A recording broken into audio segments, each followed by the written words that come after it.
Today we will discuss something that has gradually developed behind the scenes of your local grocery stores, and it's something they don't want you to know. We will uncover the truth about what happens in October, what supermarkets try to hide, from strategic price manipulation and hidden shortages to significant changes in how they control inventory. You should stay with us, because if you think rising prices are bad, believe me, there is more hidden beneath the surface. The first is the quiet rise in prices. Shrinkflation is a subtle yet widespread tactic becoming increasingly popular in grocery stores, especially with October and the holiday season approaching. While inflation dominates the headlines, shrinkflation is a quieter strategy that many consumers overlook. In October, as the demand for holiday-related goods increases, stores exploit this by reducing product sizes while keeping prices the same. Thus, they preserve their profit without alarming the buyers. This practice affects almost all categories of goods, from snacks and cereals to frozen products and household items like toilet paper and detergents. For example, the packaging of frozen snacks has decreased by almost 22%, while the volumes of laundry detergent have shrunk by 26% without a corresponding drop in prices. This is especially noticeable in the case of everyday items that people buy frequently, such as chips, cookies, and even baby wipes. In some cases, buyers pay more for goods that are 10% smaller than what they received a few years ago. The reason why shrinkflation is so effective is that most consumers do not pay attention to package sizes or unit prices, especially when the packaging remains similar. Companies even use techniques like redesigning packaging to make it look new or improved, distracting consumers from reductions in content. For example, cereal boxes that used to weigh 18 ounces now weigh about 16, and rolls of toilet paper have lost up to 40 sheets each. This reduction in size allowed grocery stores to quietly hide price increases without provoking customer dissatisfaction. Interestingly, shrinkflation is not just a seasonal strategy. It has gradually increased since the beginning of the pandemic due to rising production costs, including labor costs and supply chain issues. By October, when people are focused on preparing for the holidays, the likelihood of noticing these reductions significantly decreases. For business, this is a mutual benefit, as reducing product sizes has a much smaller effect on consumer behavior compared to outright price increases, which customers react to much more negatively. Research shows that shrinkflation accounts for 3 to 10% of price inflation in certain categories of food, meaning it has a measurable effect on your grocery bill. In fact, this year the size of some products has decreased by 22%, while frozen vegetables and other staple foods have also seen significant reductions. Small purchases accumulate over time, resulting in getting less for the same amount of money. To minimize the impact of compressive inflation, experts recommend closely monitoring unit prices that show the cost per ounce or pound. However, in many states, stores are not required to display such prices, and customers have to do the calculations themselves. Switching to private label products, which often have lower losses compared to national brands, can also help cope with the effects of constricting inflation. October became a critically important month for grocery stores. Shelves look empty, and certain products become hard to find. Although stores may publicly refer to supply chain issues, logistics, or seasonal demand, the reality is more complex. Many grocery stores intentionally control stock levels, especially for staple items like canned goods, grains, and frozen products. This strategy creates a sense of scarcity, which in turn incites panic buying. When customers see fewer products available, they often react by buying in larger quantities, fearing they won't find the necessary items next time. This leads to increased demand, which is beneficial for retailers looking to boost sales amid inflation. Store managers understand that a shortage of goods increases consumer spending, sometimes leading customers to buy things they don't really need, out of fear that prices will rise further or shelves will empty. This is not only a reaction to real disruptions in the supply chain that actually exist, such as ongoing global delivery delays and shortages of packaging, especially for goods like canned food and beverages, but also a strategic stockpiling. This practice ensures a higher turnover of goods, allowing stores to set higher prices in October as the holiday season approaches.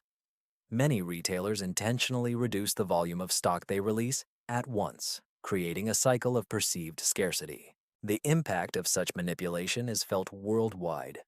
The combined effect of reduced product diversity, labor shortages, increased transportation costs, and inflation means that consumers not only pay more, but also receive less. Even when companies try to bring in goods, They use these circumstances to raise prices on essential products, using limited supplies as an excuse for the price increase. The result of such a strategic shortage is that consumers spend more time and money to secure necessary goods, while grocery stores benefit from rising demand and higher profit margins during times of uncertainty. With the beginning of October, grocery stores start using the well-known tactic of seasonal price manipulation to take advantage of the increased consumer demand for holiday-related goods, such as Halloween and Thanksgiving. Goods such as canned food, baking ingredients, sweets, and festive decorations are becoming significantly more expensive. The rise in prices for goods is a pressing issue ahead of the holidays. Retailers are aware that many of these goods are essential for festive events, so they raise prices, often by 20 to 30%, taking advantage of high demand during this period. For example, canned pumpkin pie and other traditional Thanksgiving products often increase in price compared to their cost throughout the year. Vendors bundle these items in promotions that may seem attractive, but such sets often hide inflated prices. Many customers unknowingly pay more for such offers as they are advertised as time-limited. Seasonal sweets, especially for Halloween, can rise in price by more than 10%, with some brands increasing prices by as much as 15%, capitalizing on the high demand for treats. Another factor contributing to rising prices is the strategic timing of product releases. As the holidays approach, stores deliberately limit the stock of essential seasonal products, creating an artificial shortage. This tactic makes buyers rush to purchase, fearing that products may run out. The combination of high prices and limited availability leads to panic buying, causing consumers to often pay more out of fear of missing out. Moreover, many stores inflate prices on popular baking ingredients like flour, sugar, and butter, which are in high demand during the holiday cooking season. Even the holiday merchandise, such as special chocolates, seasonal drinks, and themed snacks, shows a noticeable price increase. By manipulating stock levels and creating a sense of urgency, retailers ensure that customers pay premium prices for goods needed for festive events. A hidden shortage of fresh produce also becomes a serious issue. The lack of fresh vegetables and fruits in October is linked to several important issues that grocery stores do not openly discuss. A severe drought in California, particularly in the Central Valley, has significantly reduced the yield of key crops such as tomatoes, lettuce, onions, and garlic. This region is the main supplier of fresh produce for much of the United States, and water restrictions from the Colorado River also affect farmers in Southern California, creating a critical situation. Many farms produce less, and some crops are harvested earlier to avoid further losses from drought. For example, the tomato harvest has significantly decreased, causing prices to rise by 25% for processors and distributors, which directly affects products like ketchup and sauces on store shelves. Moreover, retailers began to respond to these issues by quietly reducing the availability of fresh products instead of openly discussing the shortage. Many stores compensate for this by filling their shelves with lower quality goods or frozen alternatives. This tactic is especially noticeable in October, when stores shift their focus to longer-lasting goods in anticipation of the winter season. As a result, consumers face fewer fresh fruits and vegetables, but with higher prices. International factors also influence the situation.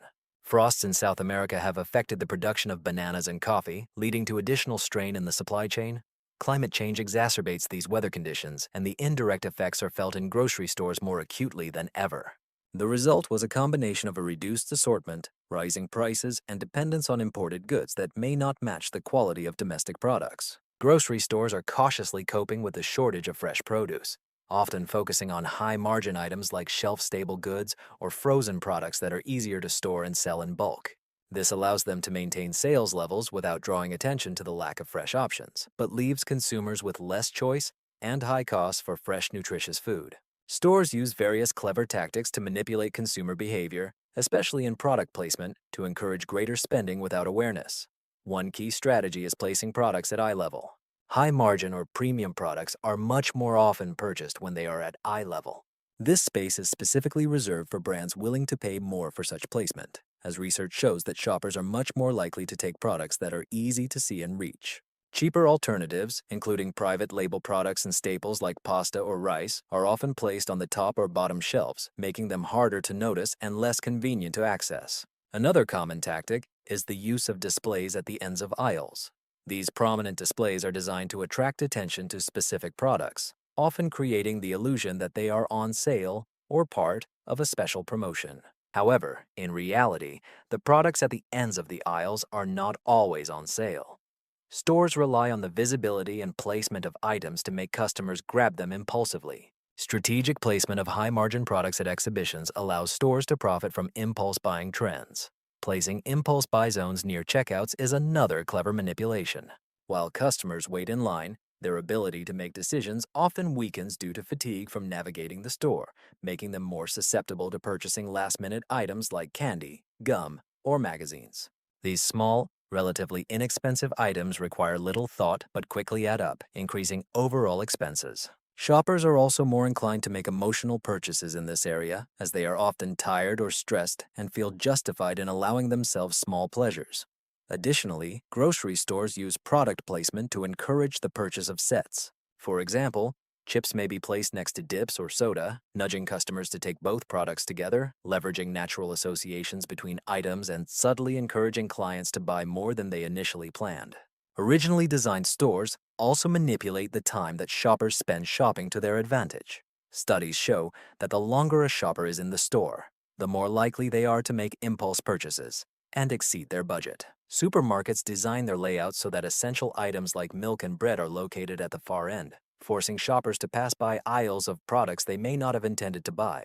This tactic is aimed at increasing exposure to a variety of goods, maximizing opportunities for impulse purchases. These strategies, combined with psychological factors such as color psychology, for example, using red to stimulate hunger, and music selection to influence mood, create an environment where consumers are more likely to spend more than they planned, often unaware of the influence on them. What stores do not tell you about their stock? Supermarkets are well aware of the growing consumer habit of stockpiling, especially as more people fear potential shortages. To take advantage of this situation, stores began adjusting their strategies in ways that most customers do not notice. One of the main tactics is stock retention. Retailers often store goods in their warehouses and slowly release them for sale, creating an illusion of scarcity. This artificial shortage causes consumers to panic, filling their carts with more goods than they actually need. In addition, retailers are reducing the frequency of promotions and sales on long-lasting goods such as canned food, grains, and pasta.